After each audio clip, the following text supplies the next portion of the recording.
હાય friend, Gujarati cooking ચેનલમાં તમારું સ્વાગત છે। આજે આપણે એકદમ સ્વીટ રેસીપી એટલે કે બહુ જ બેસ્ટ એવી મસ્ત મલાઈદાર રેસીપી બનાવી છે। તો ચલો બનાવવાની શરૂઆત કરીએ। તો અહીંયા એક કઢાઈ લીધી છે। કઢાઈની અંદર થોડું પાણી એડ કર્યું છે અને ત્યાર પછી અહીંયા મેં 500 ગ્રામ દૂધ લીધું છે। તો અહીંયા 500 ગ્રામ દૂધ અંદર એડ કરીશું। પાણી એટલા માટે રેડ્યું છે કે કઢાઈના નીચે ચોંટે નહીં દૂધ, એટલા માટે। હવે એને ઉકળવા દેવાનું છે। અને બીજું કે એક બાઉલની અંદર આપણે થોડુંક દૂધ લઈ અને એમાં એક મોટી ચમચી ભરીને કસ્ટર્ડ પાવડર એડ કર્યો છે। એને કસ્ટર્ડ પાવડરને આપણે સારી રીતે એનો ગોલ બનાવી લેવાનો છે। સરસ મજાનો અંદર ગુટલી ના રહી જાય એ વસ્તુનું ધ્યાન રહે અને સરસ એવો મિક્સ કરી દેવાનો છે।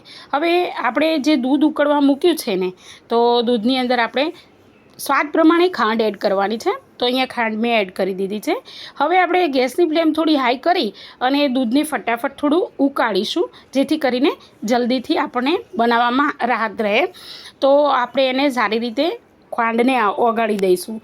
હવે એક ઉભરો આવી ગયો છે, તો એક ઉભરો આવી જાય એટલી રાહ જોવાની છે। એટલે દૂધને આપણે એક ઉભરો આવ્યા એના પછી આપણે એમાં ઇલાયચી પાવડર છે, અહીંયા મેં ઇલાયચી ખાંડીને જ નાખી છે। તો 2-3 ઇલાયચીનો ભૂકો કરી અને આપણે આ રીતે એને પણ એડ કરવાની છે। હવે દૂધ ઉકળતું છે તો એની અંદર આની સ્મેલ પણ બહુ જ મસ્ત આવે છે અને આની ટેસ્ટ બી બહુ બેસ્ટ આવે છે। તો અવશ્ય ઇલાયચી નાખવાનું ના ભૂલતા। હવે આ સારી રીતે મિક્સ કરી લેવાનું છે। હવે મિક્સ થઈ જાય એટલે આપણે ડ્રાયફ્રૂટ છે, મેં કાજુ અને બદામ એડ કર્યા છે। તો તમારી જોડે જે પણ કંઈ ડ્રાયફ્રૂટ હોય એ નાખી શકો છો અને આ બિલકુલ ઓપ્શનલ છે। અગર કોઈના ઘરમાં ડ્રાયફ્રૂટ ના ભાવતું હોય કોઈને, તો સ્કીપ પણ કરી શકો છો। તો આને ડ્રાયફ્રૂટ અંદર સારી રીતે મિક્સ થઈ જાય એના માટે આપણે એને ફરીથી હલાવી લઈશું। આવી રીતે હલાવતા રહેવાનું છે અને ત્યારબાદ આપણે ગેસની ફ્લેમ બંધ કરી દઈશું। અને ત્યાર પછી આપણે જે કસ્ટર્ડ પાવડર છે, કારણ કે મેં એક હાથે મોબાઈલ પકડેલો છે એટલે જો તમે ગેસ ચાલુ રાખી શકો છો, એટલે મેં અહીંયા કસ્ટર્ડ પાવડર એડ કરવા માટે થોડીવાર ગેસની ફ્લેમ બંધ કરી છે। જો હવે આપણે જે કસ્ટર્ડ પાવડર છે એની અંદર એડ કરવાનો છે।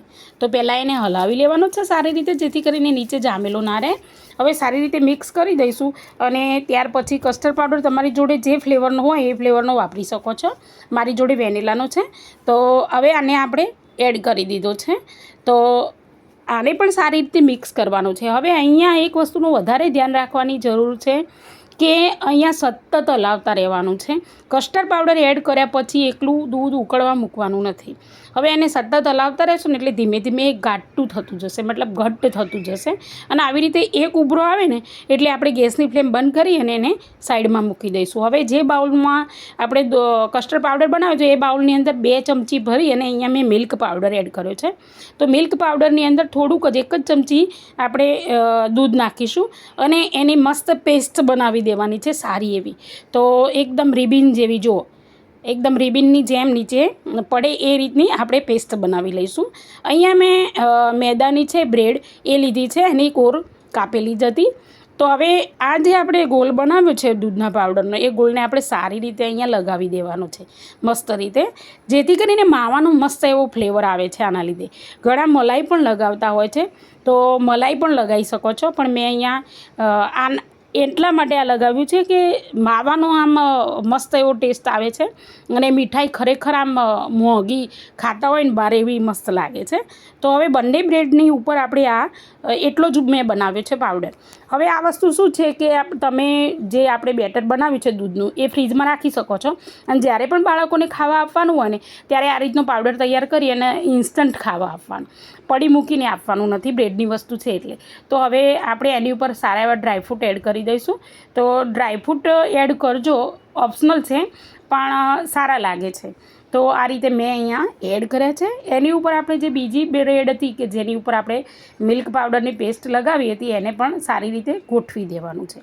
હવે આ સરખી ગોઠવી અને ત્યાર પછી સારી રીતે પ્રેસ કરી લઈશું આપણે, એટલે સરસ મજાની એમાં જે એબ્ઝોર્વ કરી લે થોડી ક્રીમ, અને પછી આપણે એને કાપવાનું છે આ રીતે।